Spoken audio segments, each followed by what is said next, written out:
Hello viewers, I Sushant Sahu, teacher in social studies. So welcome you all to class 9 political science chapter number 4. Fourth chapter we are continuing working of institutions and it is part 2. So let us start the portion working of institutions. Okay, आज हम पढ़ेंगे why do we need a parliament? Why do we need a parliament? So parliament हमको क्यों ज़रूरत है, हम इसके बारे में पढ़ेंगे। द पार्लियामेंट जो है ये क्या क्या करता है, वो कैसे हमारे लिए यूजफुल है, हमारे सोसाइटी के लिए कैसे नीड है, हम अभी पढ़ेंगे। पार्लियामेंट ये जो है एक पॉलिटिकल अथॉरिटी होता है on the behalf of the people, जो कि हमारे देश का जो पार्लियामेंट है, लोकसभा और राज्यसभा ऐसे दोनों हाउसेस हैं, दोनों मिलके पार्लियामेंट कहलाते हैं। तो पार्लियामेंट जो है उसका पहला पॉइंट जो है ये फाइनल अथॉरिटी होता है लॉ मेकिंग करने के लिए, making law in any country. It can also change existing laws और abolish existing laws and make new laws. हमारे देश में जो पार्लियामेंट है, जो लॉ पहले से है, अगर वो आपके लिए ये एप्लीकेबल नहीं है तो ये लॉ को डिलीट किया जा सकता है, अबॉलिश किया जा सकता है और ज़रूरत के अनुसार नया लॉ, नया कानून भी ऐड किया जा सकता है। Second, parliament exercises control over those who run the government. No decision can be taken without the support of the parliament. जो कि गवर्नमेंट के जितना सारे काम हैं, जो भी कानून हैं, पार्लियामेंट के बिना कोई भी रूल नहीं बन सकता। मीन्स जो भी कानून होगा, जो भी लॉ होगा, वो पार्लियामेंट का कंसेंट में होगा, पार्लियामेंट को पूछ के किया जाएगा। Third point, parliament also control the money matter. कितना बजट होगा, कौन सा काम के लिए, कौन सा प्रोजेक्ट के लिए कितना बजट होगा, कितना रुपया खर्चा होगा, ये पार्लियामेंट में भी तय किया जाता है, जिसको हम मनी बिल कहते हैं। दो तरीके का बिल होता है, एक जनरल बिल और एक money bill. Next, parliament is the highest forum of discussion and debate on public issues and national policy in any country. It can seek information about any matter. जितने सारे issues है, problems है, development करने के लिए, देश का development के लिए जो भी जितना सारे प्लान है, पॉलिसी है, वो सारे चीज़ पार्लियामेंट में ही डिस्कशन होता है। उधर रूलिंग पार्टी होते हैं, ऑपोजिशन पार्टी होते हैं, दोनों पार्टी मिलकर डिस्कशन करते हैं। क्लियर? आगे बढ़ते हैं। पार्लियामेंट एंड लेजिस्लेचर, ये दो क्या होता है? पार्लियामेंट ये जो होता है, जो डेमोक्रेटिक कंट्री में, डेमोक्रेसी में, ये जो असेंबली होता है, इलेक्टेड रिप्रेजेंटेटिव्स, जो कि मेंबर ऑफ पार्लियामेंट हम कहते हैं एमपी, वो सब मेंबर्स होते हैं। और जो सुप्रीम पॉलिटिकल अथॉरिटी होते हैं on the behalf of the people, लोग उनको चुनते हैं अपना कॉन्स्टिट्यूएंसी से। कॉन्स्टिट्यूएंसी का मतलब जो निर्वाचन क्षेत्र होता है। In India such as the national assembly, जिसको हम पार्लियामेंट बोलते हैं। MP member of parliament members होते हैं, लोकसभा राज्यसभा दोनों हाउसेस होता है, ये इसको हम पार्लियामेंट कहते हैं। तो लेजिस्लेचर क्या होता है? The body of elected representatives at the state level is legislature. जो स्टेट लेजिस्लेचर हम कहते हैं, लेजिस्लेटिव असेंबली जो कहते हैं हम, ये लेजिस्लेचर जो है वो असेंबली के असेंबली को आइडेंटिफाई किया गया है। वैसे लेजिस्लेचर तो जो कि हमारा है लॉ मेकिंग बॉडी है, जो कि लेजिस्लेटिव, एग्जीक्यूटिव, जुडिशियरी। लेकिन ये जो है स्टेट के बारे में बताया गया है, नीचे वाला ऊपर वाला हमारे देश के लिए बताया गया है। एक है पार्लियामेंट जो कि देश के लिए, एक है स्टेट लेजिस्लेचर जो कि हम विधानसभा और विधान परिषद ये जो होता है स्टेट लेवल में होता है। राइट, आगे देखते हैं। टू हाउसेस ऑफ पार्लियामेंट, जो दो हाउसेस के बारे में हम बात कर रहे थे, टू हाउसेस के बारे में अभी हम थोड़ा डिटेल्स में बात करेंगे। Parliament plays a central role in democracy. Very right. The large countries divide the role and powers of the parliament in two parts. जो देश बहुत बड़ा होता है, उस देश में क्या होता है, जो पार्लियामेंट को दो पार्ट में डिवाइड किया जाता है। इसको हम कहते हैं, they are called chambers of और हाउसेस। इनको चैम्बर्स बोला जाता है और हाउसेस बोला जाता है। One house is usually directly elected by the people. एक हाउस जो होता है, जो कि डायरेक्टली लोग रिप्रेजेंट करते हैं ये लोगों को और इलेक्ट करते हैं उन लोगों को जो कि मेंबर्स होते हैं, and exercise the real power, जिनके हाथ में रियल पावर होता है। और सेकेंड हाउस जो होता है, इलेक्टेड इनडायरेक्टली इलेक्ट होते हैं, जो कि उनका स्पेशल फंक्शन होता है they were looking the interest of various states, religions and federal units. अलग अलग क्षेत्र से वो भी मतलब उनको सिलेक्ट किया जाता है। हमारे जो पार्लियामेंट है, हमारा जो देश का जो संसद है हम कह सकते हैं, तो इसमें लोअर हाउस जो है इसको लोकसभा कहते हैं, और जो कि अपर हाउस है उसको राज्यसभा कहते हैं, और उसको काउंसिल ऑफ स्टेट्स भी कहते हैं। और डिटेल्स जानकारी के लिए आगे बढ़ते हैं। लोकसभा और द हाउस ऑफ पीपल, जिसको हम लोअर हाउस भी कहते हैं, it is directly elected by the people and exercise real power, जो कि लोगों के द्वारा डायरेक्टली इलेक्टेड होते हैं उस हाउस का मेंबर्स। द मैक्सिमम स्ट्रेंथ, ये जो हमारे पार्लियामेंट में जो मैक्सिमम स्ट्रेंथ है ये इतना बढ़ सकता है, 552 तक बढ़ सकता है, लेकिन एट प्रेजेंट जो है हमारे लोकसभा में 545 है। क्लियर, जो कि 543 इलेक्टेड होते हैं और 2 मेंबर्स जो है वो नॉमिनेटेड होते हैं। लेकिन जितना मैक्सिमम हमारे देश का जो पार्लियामेंट का जो मेंबर्स 552 हो सकते हैं, उनमें से 533 मेंबर्स जो होते हैं वो इलेक्टेड होंगे, बाकी 20 मेंबर्स जो होंगे यूनियन टेरिटरी से आएंगे। तो हमारा अब तक इम्प्लीमेंट नहीं हुआ है, बाकी ये प्रोविजन है, इतना लोग हो सकते हैं। और उसमें एंग्लो इंडियन भी नॉमिनेट करेंगे मतलब प्रेसिडेंट के द्वारा। लेकिन याद रखिएगा एट प्रेजेंट हमारे देश में 545 मेंबर्स हैं, राइट। अभी जाते हैं राज्यसभा को। राज्यसभा और council of states, it is usually elected indirectly and perform some special functions. The most common work for the second house is to look after the interest of various states, regions and federal units. It has not more than 250, जैसे कि हम लोकसभा के बारे में बात कर रहे थे, थोड़ा नज़र डाल देते हैं, 552 से ज़्यादा नहीं हो सकता। अभी हम बात करेंगे कि राज्यसभा का जो मेंबर है 250 से ज़्यादा नहीं हो सकता। तो प्रेजेंट मेंबर्स कितने हैं? 245, याद रखिएगा 245 जो लास्ट में लिखा गया है, और उसका मेंबर 250 से ज़्यादा नहीं हो सकता, जिसमें से 12 राज्यसभा मेंबर्स जो होते हैं वो नॉमिनेटेड होते हैं, बाकी जो 233 अभी है उनके लिए सिलेक्शन होता है, मतलब इलेक्शन होता है। Rajya Sabha is a permanent body जो कि 6 ईयर्स के लिए उसका टेन्योर होता है, उसका कार्यकाल जो होता है, और लोकसभा जो था वो 5 साल के लिए। 1/3 of the members retire every 2 years, हर 2 साल में राज्यसभा का जो मेंबर होते हैं, मतलब ये ऐसे बना गया है, ऐसे जो रिप्रेजेंटेटिव्स को रखा गया है, हर 2 साल में 1/3 जो टोटल मेंबर्स का 1/3 मेंबर्स उनको निकाला दिया जाता है, और उनका जो ड्यूरेशन होता है फुलफिल हो जाता है, फिलअप हो जाता है, राइट। तो ये जो है राज्यसभा के बारे में, इसको हम अपर हाउस भी कहते हैं, परमानेंट हाउस और अपर हाउस। अभी बात करेंगे फंक्शंस ऑफ पार्लियामेंट। पार्लियामेंट का काम क्या होता है, फंक्शंस क्या होता है। अन ऑर्डिनरी बिल जो हम बात कर रहे थे, 2 तरीके के बिल, एक ऑर्डिनरी बिल है और एक मॉनी बिल है। ऑर्डिनरी बिल जो होते हैं वो कोई भी हाउस में इक्वल पावर है, both houses have equal power, Lok Sabha में जितना पावर है राज्यसभा में उतना पावर है।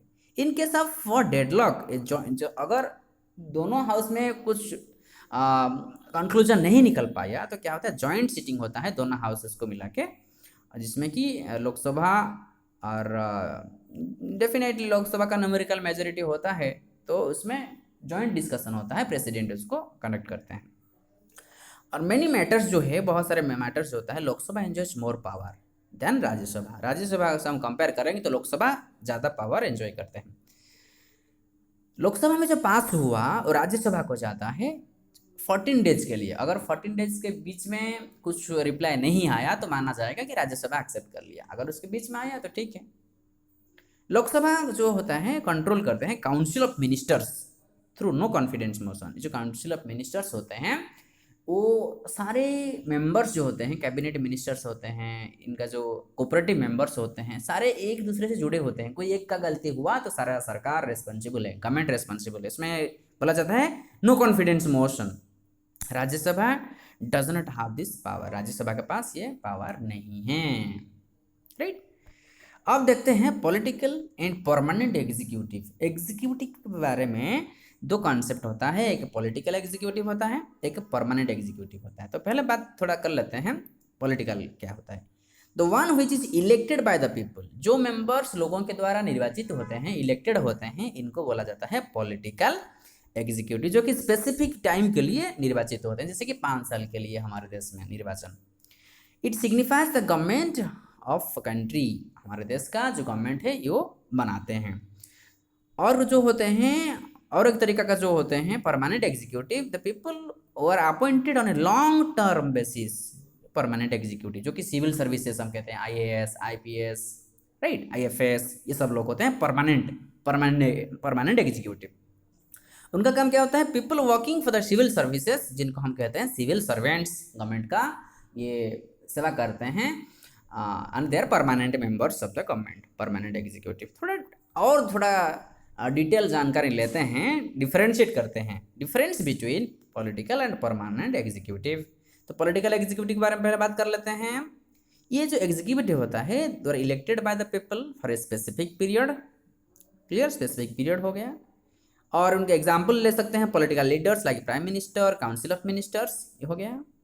The remain in office only so long as they command the confidence of the major. Confidence मतलब इसमें जो सपोर्ट है, जो मेंबर्स होते हैं, जो एमपी होते हैं, उनका सपोर्ट जितना दिन तक रहेगा वो पावर में रहेंगे।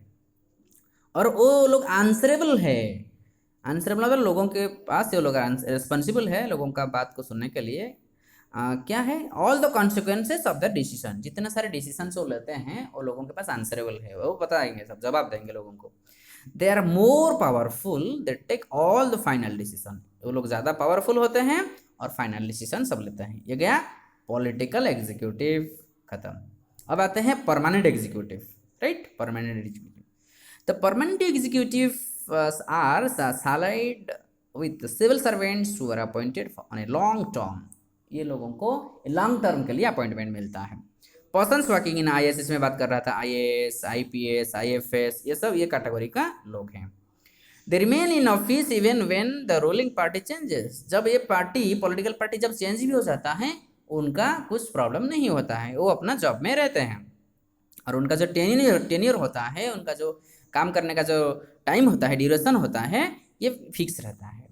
दे are not answerable to the people, लोगों के पास ये आंसरेबल नहीं होते हैं। जो भी डिसीजन हुआ, जो भी कुछ प्रॉब्लम्स हुआ, वो पॉलिटिकल मेंबर्स ही रेस्पॉन्सिबल होंगे, ये लोग रेस्पॉन्सिबल नहीं होते हैं।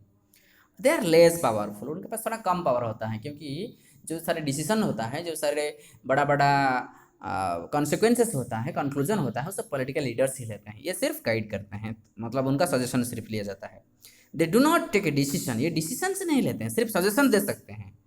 Instead, they assist political executives in carrying out day-to-day administration, जो शासन व्यवस्था है वो सिर्फ सलाह देते हैं, सजेशंस देते हैं पॉलिटिकल लीडर्स को, राइट। फिर बात करते हैं प्राइम मिनिस्टर। डिफरेंट मिनिस्टर्स जो होते हैं, इनके बारे में थोड़ा बात करते हैं। प्राइम मिनिस्टर जो होते हैं मोस्ट इंपोर्टेंट पॉलिटिकल इंस्ट्रक्टर, जो हमारे पॉलिटिकल इंस्टीट्यूशन है, मोस्ट इंपोर्टेंट पर्सन जो है हमारा देश का। और प्रेसिडेंट प्राइम मिनिस्टर को अपॉइंटमेंट देते हैं। और prime minister does not have a fix tenure, उनका कोई फिक्स टेन्योर नहीं होता, फिक्स टाइमिंग नहीं होता है उनका रहने का। He continues in power as long as remains the leader of the majority party और कोalition, ये तब तक पावर में रहते हैं जब तक उनके पास सपोर्ट है, चाहे वो मेजॉरिटी हो या चाहे कोalition करके हो, मेजॉरिटी तो होगा, जरूरी है। The current prime minister is in India, Narendra Modi ji, आपको पता है, राइट। हम बात करते हैं, अभी थोड़ा आगे बढ़ते हैं, उनका काम क्या होता है, नॉर्मली हम बात कर लेते हैं। ही चेयर्स कैबिनेट मीटिंग्स, मतलब कैबिनेट मीटिंग जो होता है वो चेयर करते हैं, लीडरशिप होते हैं, प्रेसिडेंट होते हैं उसी समय का, president in the sense meeting का जो लीडर होता है, मीटिंग का head.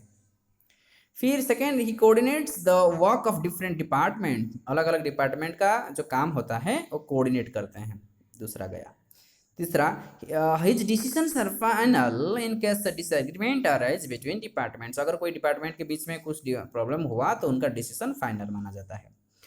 4 number, he exercises general supervision of different ministers, जितना सारे मिनिस्ट्री होता है अलग अलग डिपार्टमेंट का, वो सुपरवाइज करते हैं। Number 5, all ministers work under his leadership, जितने सारे डिपार्टमेंट, जितने सारे मिनिस्टर्स उनके लीडरशिप के अंदर काम करते हैं।